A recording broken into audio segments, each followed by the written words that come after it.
What's good, YouTube? And welcome to the house. Perhaps the most iconic monster in all of Yu-Gi-Oh! Blue Eyes White Dragon and a ton of his support is getting buyouts on the market right now. And I'm gonna start with the stupid ones because that's what makes me happy to cover, and then we'll talk about the debatable and big brain ones. Blue Eyes Shining Dragon, the movie pack version, has been bought off the market, and it really looks like this movie pack is aging well over here on TCG Player, and we see that there is one relisting, 0% feedback at $4, so people are kind of timid to buy from him, and then $18 because last night there was no new listings at one point. Now, when it comes to this and the movie pack, it actually did not age well. There are bucket loads out there on the market, so in a sense, people are just trying to get people with fool's gold, this nice little piece of Yu-Gi-Oh! History. You want it, though, $8 shipped to your front door when you can just find piles and piles, literally, of them on eBay from people that just had buckets full of these. So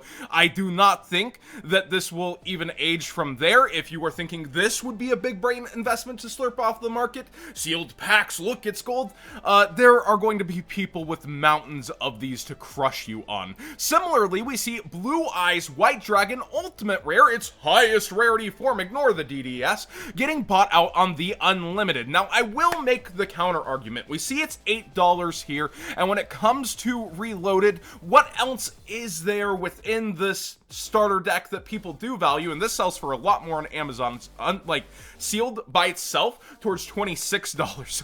People are making a killing when they sell that on Amazon. But when it comes to the rest of these, well, Blue Eyes is pretty much the value of this structure deck. I remember when and Yu-Gis came out together, I actually bought a ton of Yu-Gis at the distro price, ripped them open, and sold the singles to Troll and Toad because that was one of the first Dark Magician Girl commons, and there were a lot of cards that were really good on buy list, but this was a lot less appealing. And Reloaded has been reloaded more than just a few times. We can actually see here in the Kaiba's collector box, which just recently got chased after, well, because people want to pack after the Unlimited Duelist Pack Kaiba for Ultimate Rares. It is also within the set with Ultimate Rare Blue Eyes White Dragon. There's also a regular Unlimited run. We've seen this structure deck more than a few times, so I think the Unlimiteds will go back down, but the first edition is another story. The first edition of this is a lot more desired than the Unlimited, and people do love having that first edition stamp on their card. But for argument's sake, yes, it is the driving reason behind this structure deck having any value or demand, so it is basically hauling the cost itself. What are you doing? You're gonna go ahead and get yourself some LOB format cards between Battle Ox and Legion. That's pretty much what's in here.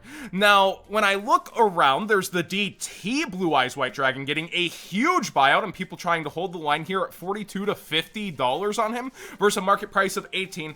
Even though it's DT1, I feel like every dual terminal buyout just falls out over time. There's so many of these cards physically out there. Remember, Konami did even clearance dual terminals 1 through 4, so there's people just sitting on stockades of dual terminal stuff from those 4 sets, and I just don't see it holding long term when there's so many different versions of Blue Eyes White Dragon, including a higher rarity dual terminal version and the dual terminal preview.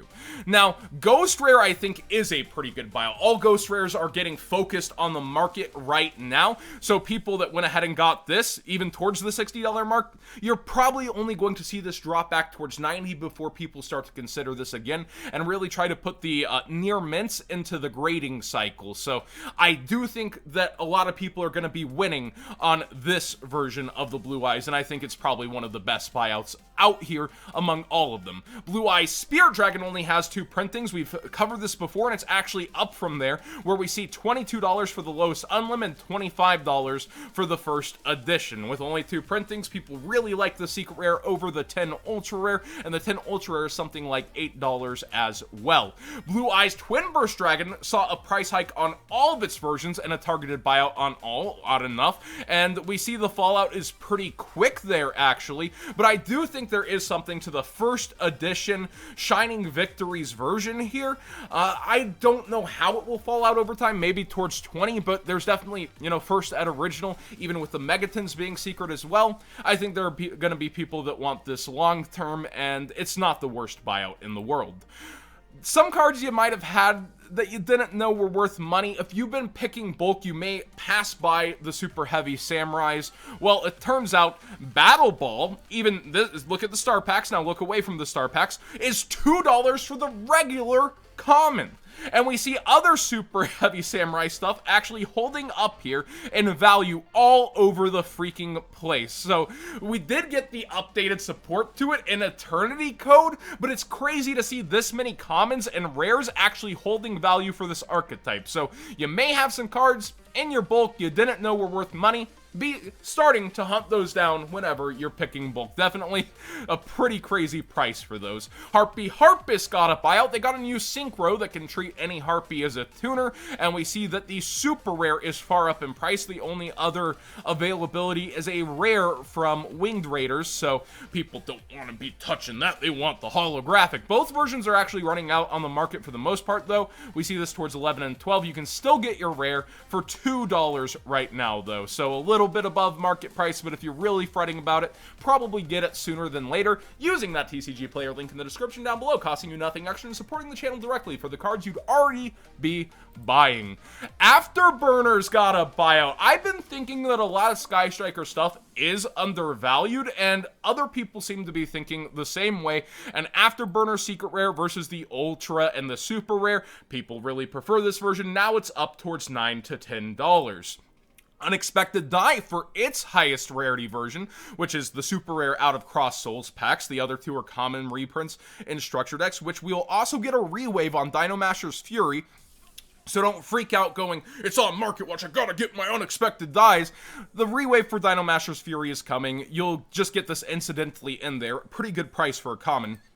But the super rare, yeah, I'm surprised that it got rebought out. People really seem to be focusing this card. Greffer does have its lure. This is an insanely playable card. Let me know why you think this is getting focused multiple times here on the market. What decks are really looking at bringing out the normal boys and going ham? I'm not too sure, but people really seem to like this version.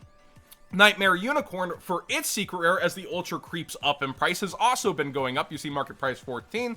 Well, we see Unlimbs towards 17. First edition still very close to there. I think they'll eventually deviate a bit, but it's too soon, bro. Too soon. So I would definitely consider getting this version. I could see it being $22 down the road, and it would take like another reprint to help drag it back down towards, I think, even the $15 mark. I definitely, when comparing these two versions, this one just looks infinitely better in my opinion. Now let's talk Eternity Code, because a ton of prices are tanking. Weird, it's like somebody called that after looking at the European market and calling it out. We see that Gearsu is falling all the way under $80. The competition is really ramping up as more sellers are lining up on TCG Player 2 and starting to undercut each other. So these prices are starting to look a little better on a lot of the cards. Armador Archosaur coming in at number 4. He's fallen to the floor. His price is definitely going down. And something that's probably helping drive the market too is Tier 0 actually repriced a ton of their stuff. Of course, everybody knows code What's Good 5 gets you 5% off over on the site. And we see stuff like Archosaur at $50. So with the code, even cheaper than $50. They sold out of Link Crosses again at the $28 mark. I do think this will stabilize at $30, and people are already talking about this card being banned and being absurd.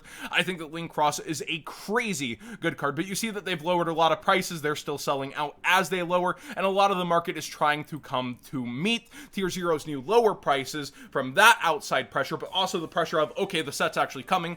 Let's start to make some sales. We've got to start getting people interested, because once it hits, a lot of stuff is going to tank out. People keep asking me about Chamber Dragon Maid. I really think she'll be a $10 to $12 card. This is a core set. This is not a side set. There's estimated value pulled, and there will be way more of this open, and she's not shorted, even though she's 2.4 per case, just like the rest of the secret rares. I think you will see a huge fallout on this, and then eventually targeted buyouts later. But I do think there will be a huge initial fallout for her here once the set hits, and then she's mega tenable. Just think about that. And a lot of other stuff going down. We finally see a secret rare on the TCG player under $20. A lot of those are going to join, in my opinion. Actually, two. Yeah, Titan Cider. That's going down as well. So expect price drops on a lot of these cards as people physically get their hands on them. I think that's going to continue. And the question is, where will it stop and where will it reverse? That's the supply of Echo. How much is there actually going to be open during this crush card time? How much of it is going to be able to flip around? And finally, on the note of a penny stonk, since that was the theme of yesterday's, one that I'd missed with the new number stuff coming out, Memories of Hope. I missed this card's release, and the one thing about it that hurts it as a penny stock, it's from Dark Neostorm, so you could see a reprint in the Megatons that's either lower or higher rarity. This would look sick in a prismatic secret rare, by the way. Draw cards equal to the number of number Xyz monsters with different names you control. Well, it's gonna be real easy to get 4 of those out soon, isn't it? And then you would just go bloop, drop 4. Now, it is a once per turn, and it is a win more because you've already successfully done your combo, but we see how easy it is to do that combo in the number deck where we have the gates and going crazy with Dawn 1000 stuff. But I think that this card could see targeted buyouts because of that. Just a little hype, like, oh my god, draw 4, it's insane. But it does feel a little win more, and a reprint could be coming for it in multiple different fashions. We don't know when / where in the Megatons it's gonna end up, or if. Sometimes cards miss the Megatons. That being said, thanks for watching today's Market Watch. Please subscribe if you haven't already. Give this video a thumbs up if you enjoyed the conversation. And let me know what you think about the collector's market. Like, every single Blue Eyes cards, you can't be serious. Some of these, they're just really bad targets despite, like, I get the mindset. Ultimate Rare. It's a great rarity. It's really good. Think about the history of product before you actually start just going ham on certain things. Seriously, just look around before you spend that money.